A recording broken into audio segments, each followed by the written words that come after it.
The following audio segment is from an interview with Nancy Oliver, an apparel design professor at App State. In this interview, she discusses how fashion is a representation of society.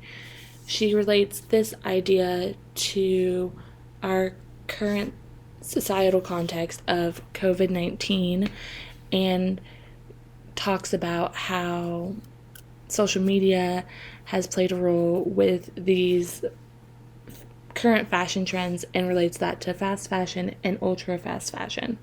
um, Whatever the trends are, they correlate with what's happening in society. Okay. So there's a real connection.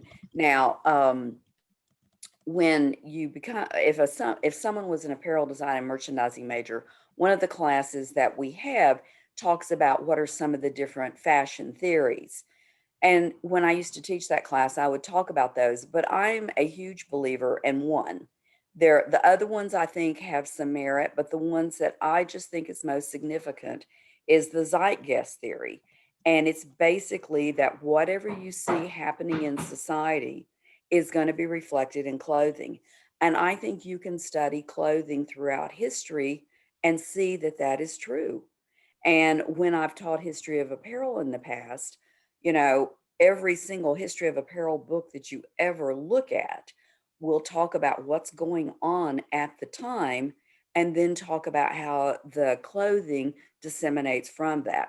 So, I just think there's a huge relation. So, through each decade of the 20th century and, of course, the 21st, whatever is happening, you see it reflected so much in the apparel. And everything I'm reading, and I'm an avid newspaper person. So I have digital versions to the New York Times and the Washington Post, and I basically skim those every morning. And everything I see is correlating COVID with what we can expect. Now, all the time things occur that cause something to change rapidly, and you can have huge events that put a grinding halt to something. But generally, to me, that's the thing. Some sources, most 20th century, because if you study history of apparel pre 20th century, like with the Greeks and the Romans, it just talks about the Greeks and the Romans. And then when you get to like the 8th, the ninth, 10th, 11th, 12th century, it talks about it as a century.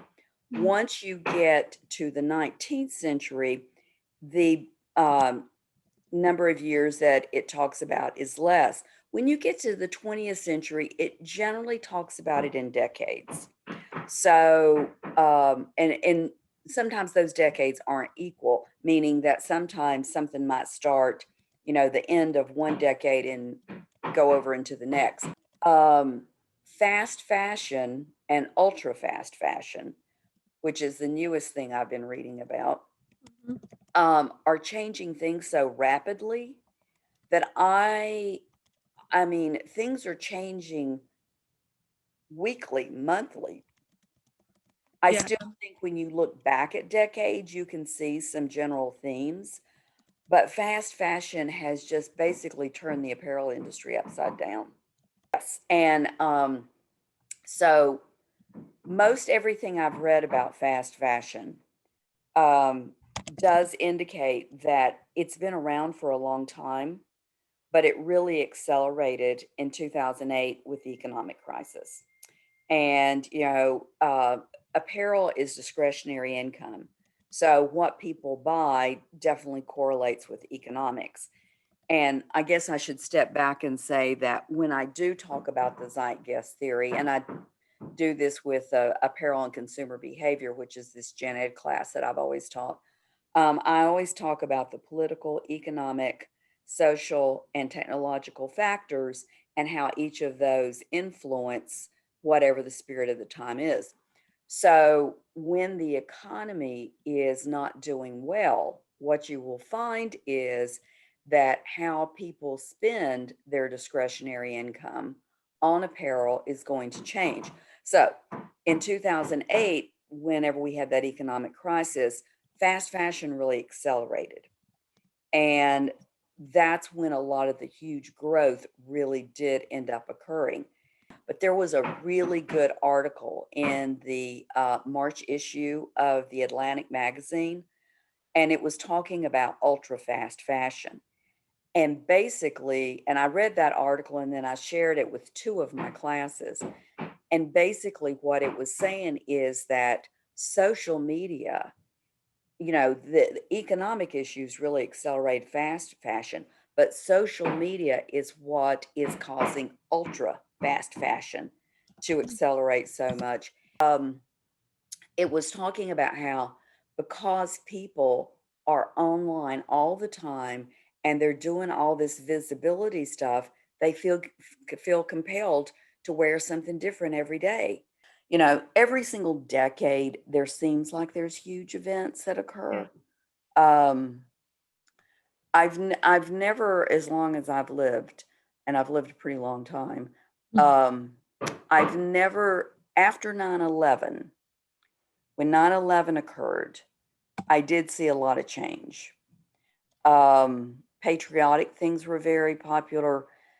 I think people were worried about economics, and so there was kind of a pullback. Mm. But in my lifetime, of course, like I said, I was young during the 60s, but I remember quite a bit about some of the aspects of it. Um, I would say the way this changed is probably unique in my lifetime because, I mean, we were in lockdown mode. I Mhm. don't ever remember living in a situation where basically we weren't supposed to leave the house almost.